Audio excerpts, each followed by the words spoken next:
You know, when we hear the term ransomware attack, we usually picture some lone hacker in a dark room.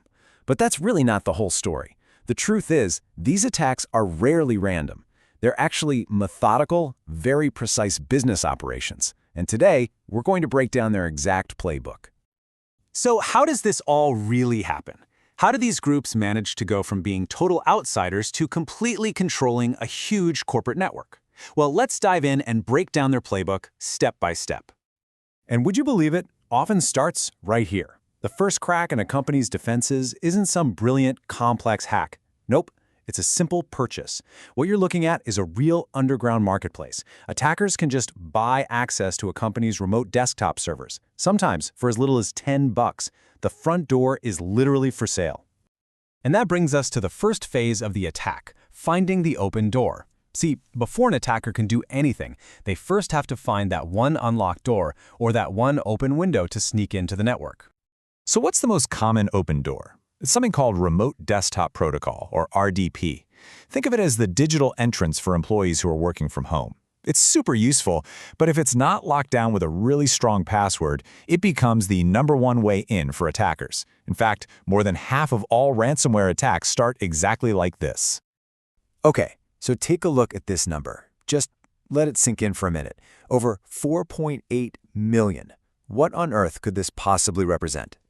That's it. That's the number of RDP servers that are publicly visible on the internet. And as you can see on this map, it is a massive global attack surface.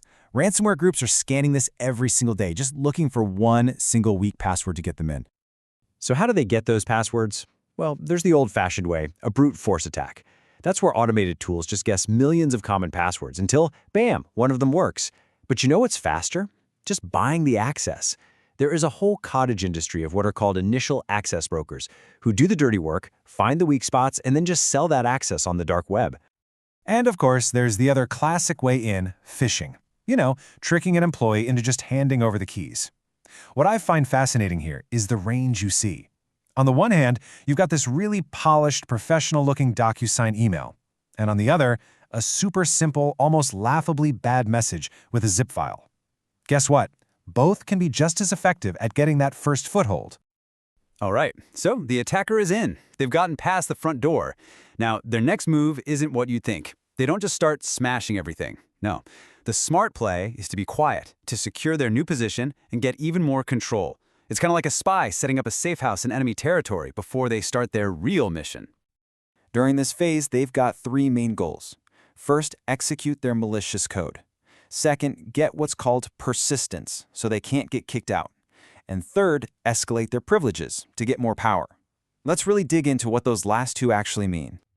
Obtaining persistence, it sounds technical, but really, it's just a fancy way of saying they're making a spare key for themselves.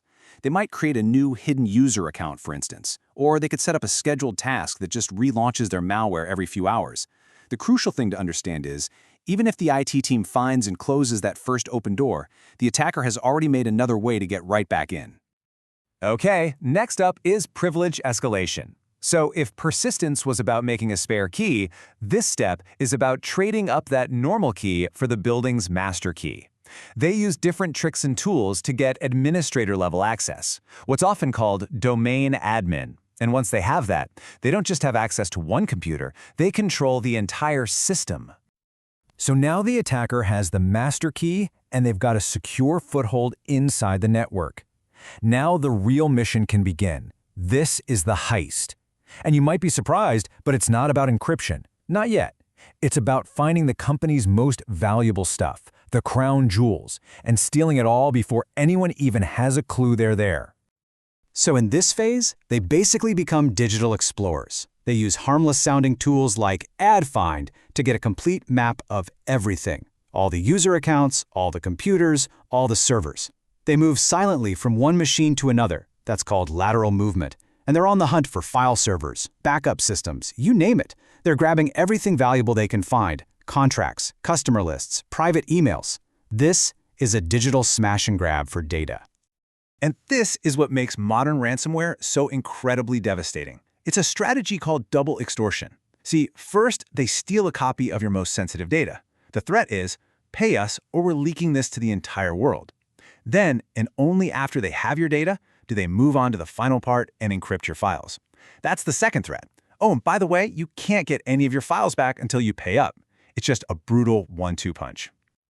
Okay, the data has been stolen, the attacker has total control, and now it is time for the grand finale. This is the moment they hit the big red button, deploy the ransomware, and finally show their hand. But wait, before they can do that, they have to turn off the alarm system.